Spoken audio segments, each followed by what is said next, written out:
देवी खड्गमाला नामावली। ओं त्रिपुरसुंदर्यै नमः। ओं हृदयदेव्यै नमः। ओं शिरोदेव्यै नमः। ओं शिखादेव्यै नमः। ओं कवचदेव्यै नमः। ओं नेत्रदेव्यै नमः। ओं अस्त्रदेव्यै नमः। ओं कामेश्वर्यै नमः। ओं भगमालिन्यै नमः। ओं नित्यक्लिन्नायै नमः। ओं भेरुण्डायै नमः। ओं वह्निवासिन्यै नमः। ओं महावज्रेश्वर्यै नमः। ओं शिवदूत्यै नमः। ओं त्वरितायै नमः। ओं कुलसुन्दर्यै नमः। ओं नित्यायै नमः। ओं नीलपताकायै नमः। ओं विजयायै नमः। ओं सर्वमङ्गलायै नमः। ओं ज्वालामालिन्यै नमः। ओं चित्रायै नमः। ओं महानित्यायै नमः। ओं परमेश्वर्यै नमः। ओं मित्रीशमयै नमः। ओं षष्ठीशमयै नमः। ओं उड्डीशमयै नमः। ओं चर्यानाथमयै नमः। ओं लोपामुद्रामयै नमः। ओं अगस्त्यमयै नमः। ओं कालतापनमयै नमः। ओं धर्माचार्यमयै नमः। ओं मुक्तकेशीश्वरमयै नमः। ओं दीपकलानाथमयै नमः। ओं विष्णुदेवमयै नमः। ओं प्रभाकरदेवमयै नमः।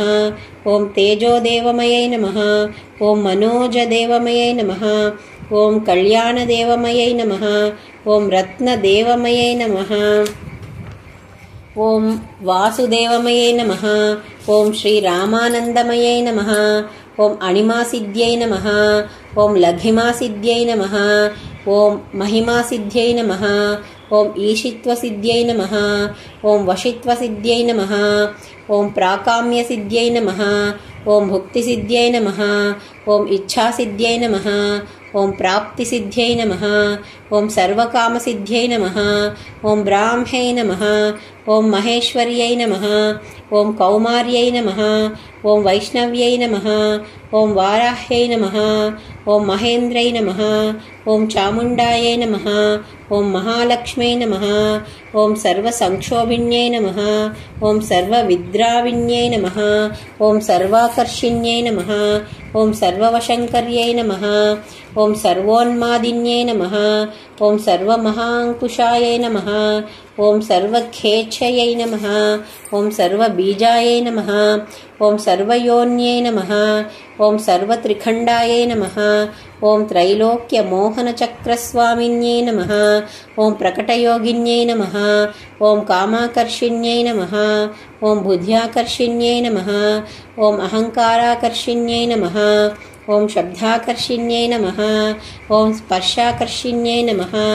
ओं रूपाकर्षिण्यै नमः। ओं रसाकर्षिण्यै नमः। ओं गन्धाकर्षिण्यै नमः। ओं चित्ताकर्षिण्यै नमः। ओं धैर्याकर्षिण्यै नमः। ओं श्रुत्याकर्षिण्यै नमः। ओं नामाकर्षिण्यै नमः। ओं बीजाकर्षिण्यै नमः। ओं आत्माकर्षिण्यै नमः। ओं अमृताकर्षिण्यै नमः। ओं शरीराकर्षिण्यै नमः। ओं सर्वाशापरिपूरकचक्रस्वामिन्यै नमः। ओं गुप्तयोगिन्यै नमः। ओं अनङ्गकुसुमायै नमः। ओं अनङ्गमेखलायै नमः। ओं अनङ्गमदनायै नमः। ओं अनङ्गमदनातुरायै नमः। ओं अनङ्गरेखायै नमः। ओं अनङ्गवेगिन्यै नमः।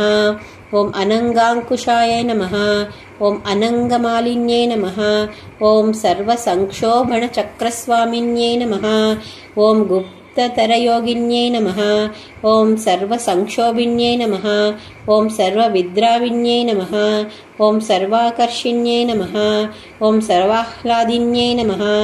ओं सर्वसम्मोहिन्यै नमः। ओं सर्वस्थम्भिन्यै नमः। ओं सर्वजृम्भिण्यै नमः। ओं सर्ववशङ्कर्यै नमः। ओं सर्वरञ्जिन्यै नमः। ओं सर्वोन्मादिन्यै नमः। ओं सर्वार्थसाधिन्यै नमः। ओं सर्वसम्पत्तिपूर्णयै नमः। ओं सर्वमन्त्रमयाय नमः। ओं सर्वद्वन्द्वक्षयङ्कर्यै नमः। ओं सर्वसौभाग्यदायकचक्रस्वामिन्यै नमः।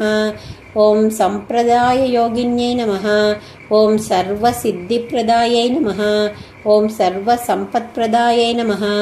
ओं सर्वप्रियङ्कर्यै नमः। ॐ सर्वमङ्गलकारिण्यै नमः। ॐ सर्वकामप्रदायै नमः। ॐ सर्वदुःखविमोचिन्यै नमः। ॐ सर्वमृत्युप्रशमन्यै नमः। ॐ सर्वविघ्ननिवारिण्यै नमः। ॐ सर्वाङ्गसुन्दर्यै नमः। ॐ सर्वसौभाग्यदायिन्यै नमः।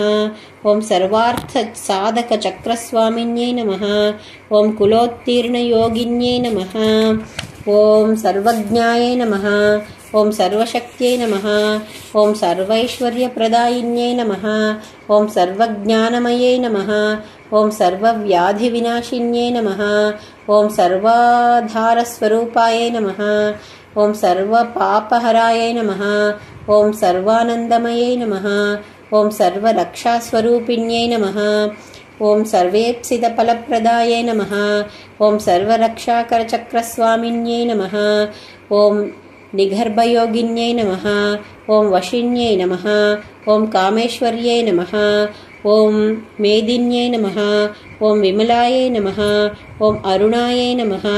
ॐ जयिन्यै नमः। ॐ सर्वेश्वर्यै नमः।